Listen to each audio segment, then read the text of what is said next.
नमस्कार।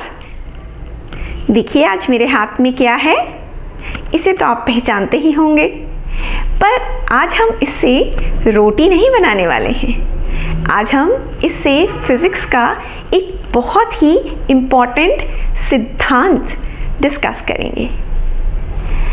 रास्ते में चलती हुई गाड़ियों को तो देखा ही होगा आपने। उसमें जो चक्के होते हैं वो गोल गोल तो घूमते ही हैं, साथ में आगे भी बढ़ते हैं। इस प्रक्रिया को हम रोलिंग कहते हैं। और अगर चक्के और रास्ते के बीच में कोई फिसलन नहीं है या कोई स्लिपिंग नहीं है तो इसे हम प्योर रोलिंग कहते हैं। आज इस बेलन से हम प्योर रोलिंग के ही सिद्धांतों का अध्ययन करेंगे। तो देखिए, मैं ये जो बेलन है इसे मैं अपने हाथ पर रख रही हूँ और मैं इसे अपने दूसरे हाथ से इसको चलाऊंगी। बेलन को मैं इसे इस तरह से चलाऊंगी कि बेलन और हाथ के बीच में कोई फिसलन ना हो, और इसीलिए हम कह सकते हैं कि ये मैं प्योर रोलिंग करा रही हूँ बेलन की। तो अब देखिए, मैं इस बेलन को चलाऊंगी और देखिए मैंने इसे अपने ऊपर के हाथ से चलाया और ये यहाँ हम बिल्कुल छोर पर पहुँच गए। तो क्या देखा आपने? बेलन चला एक हाथ की दूरी, पर मेरा ऊपर वाला जो हाथ है वो चला है 2 हाथ की दूरी। और इसे समझने के लिए आप ध्यान से और देख सकते हैं इसे।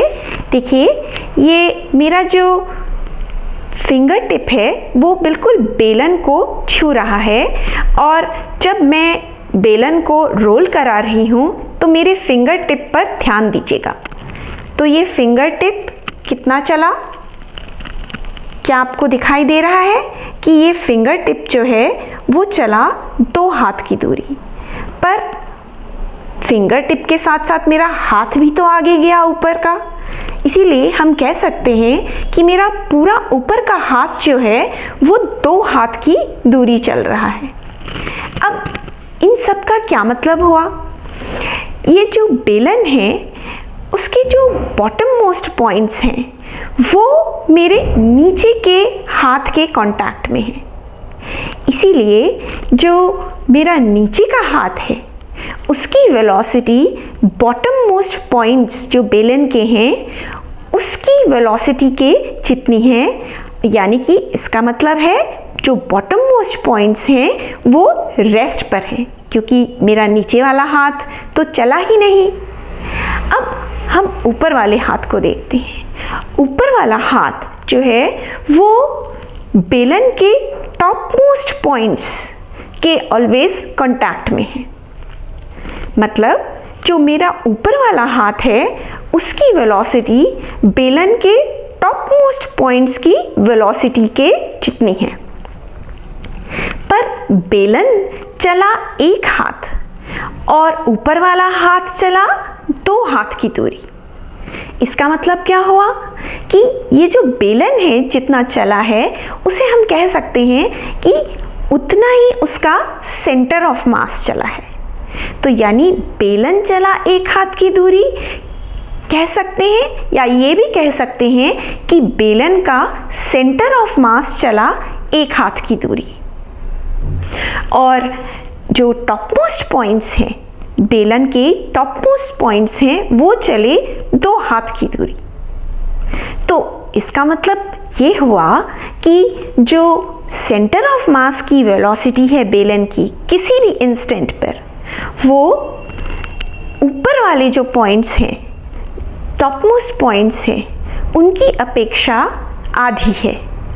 या फिर हम उल्टी तरह से ये भी कह सकते हैं कि टॉप मोस्ट पॉइंट्स की जो वेलोसिटी है हर इंस्टेंट पर बेलन के सेंटर ऑफ मास की वेलोसिटी से दुगनी है। और इस चीज़ को मैं यहाँ बोर्ड पर भी बना के आपको दिखा सकती हूँ। देखिए, मैं एक क्रॉस सेक्शनल व्यू बना रही हूँ बेलन का, और ये मैंने ये बेलन का क्रॉस सेक्शनल व्यू बनाया, और ये है बॉटम मोस्ट पॉइंट बेलन का। यहाँ मैं ले रही हूँ बेलन का सेंटर ऑफ मास, और ये है टॉप मोस्ट पॉइंट। तो ये जो है ये लकीर मेरे नीचे वाले हाथ को आप समझ सकते हैं बता रही है, और जो मेरा ऊपर वाला हाथ है वो मैं यहाँ पे अगर मैं इस लकीर से बताती हूँ, तो ये जो पॉइंट है, जो टॉप मोस्ट पॉइंट है, इसकी वेलोसिटी और इसकी वेलोसिटी के बारे में हम क्या कह सकते हैं? इसकी वेलोसिटी जो बॉटम मोस्ट पॉइंट है उसकी वेलोसिटी हम लिख सकते हैं v = 0। बॉटम मोस्ट पॉइंट है इसीलिए मैं इसे vb से डिनोट कर रही हूँ, और ये जो बीच वाला पॉइंट है वो इसके सेंटर ऑफ मास की वेलोसिटी अगर मैं vc से डिनोट करती हूँ तो ये हो गई इसके सेंटर ऑफ मास की वेलोसिटी। और इसकी तुलना में जो टॉप मोस्ट पॉइंट की वेलोसिटी होगी वो कितनी होगी?